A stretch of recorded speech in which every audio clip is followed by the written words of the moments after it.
ఆర్థిక సమస్యలు అంటారు. అసలు ఆర్థిక సమస్య ఫస్ట్ ఏందంటే మన ఈ క్లాస్‌లో ఆర్థిక సమస్యలకు రూట్ కాజ్ మనం చూద్దాం. ప్రతీది కూడా కాజ్ అండ్ ఎఫెక్ట్.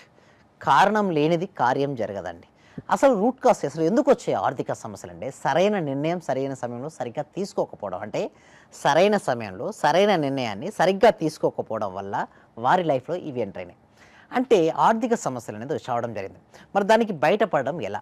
చూడండి ఒక స్కేల్ చూస్తే ఎవరైతే నెగెటివ్ ఎనర్జీ ఎక్కువగా ఉంటుందో వాళ్ళకి ఆర్థిక సమస్యలనేది వస్తుంటుంది. అంటే వారు ఎప్పుడు కూడా ఎలాంటి ఆలోచనలు వసేస్తున్నారంటే నా జీవితం సరిగ్గా లేదు, నాకు అప్పులు ఎక్కువైపోయాయని బాధపడుకుంటూ కూర్చుంటారు. అయితే వారు ఎప్పుడు కూడా బయటికి రావడానికి ఇష్టపడరు.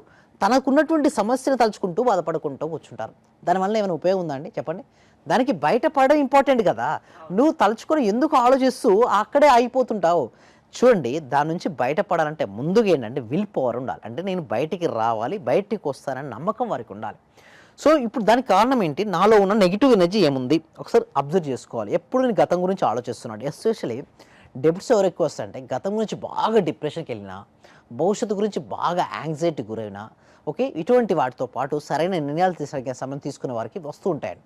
సో బయటికి రావాలి. బయటికి రావాలంటే వాళ్ళ ఎనర్జీ స్థాయిని పెంచుకోవాలి. అంటే ఇక్కడ లో ఎనర్జీలో ఉన్నారనుకోండి డెప్స్ వస్తుంటాయి. వాళ్ళు బిజినెస్ స్టార్ట్ చేసినా సక్సెస్ కాలేరు.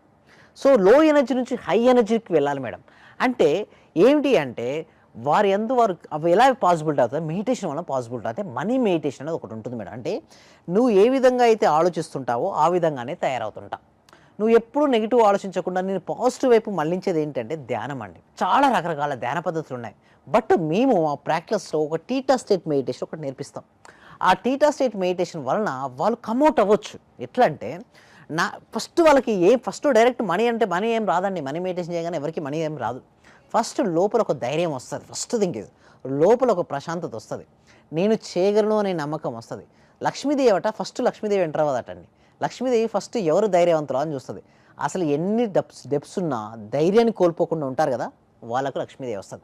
మరి ఆర్థిక సమస్య నుంచి ఎట్లా బయటపడాలి? ఫస్ట్ థింగ్ ఈజ్ ఎప్పుడైతే మనం ధ్యానం చేస్తూ ఒక ఆలోచన రహిత స్థితికి వెళ్ళాలి. అంటే చాలామంది సార్ ఇన్ని డెప్స్ ఉన్నాయి, ఇన్ని ఇష్యూలు ఉన్నాయి, ధ్యానం చేస్తుంటారు, రకరకాల వందల ఆలోచనలు వస్తుంటాయి. బట్ ఇన్ని ఆలోచన నుంచి నేను ఆలోచన లేనటువంటి ఒక స్థితిని ఎలా పొందగలుగుతావు అంటారు. దానికోసమే ప్రాపర్ ట్రైనింగ్ అవసరం అండి.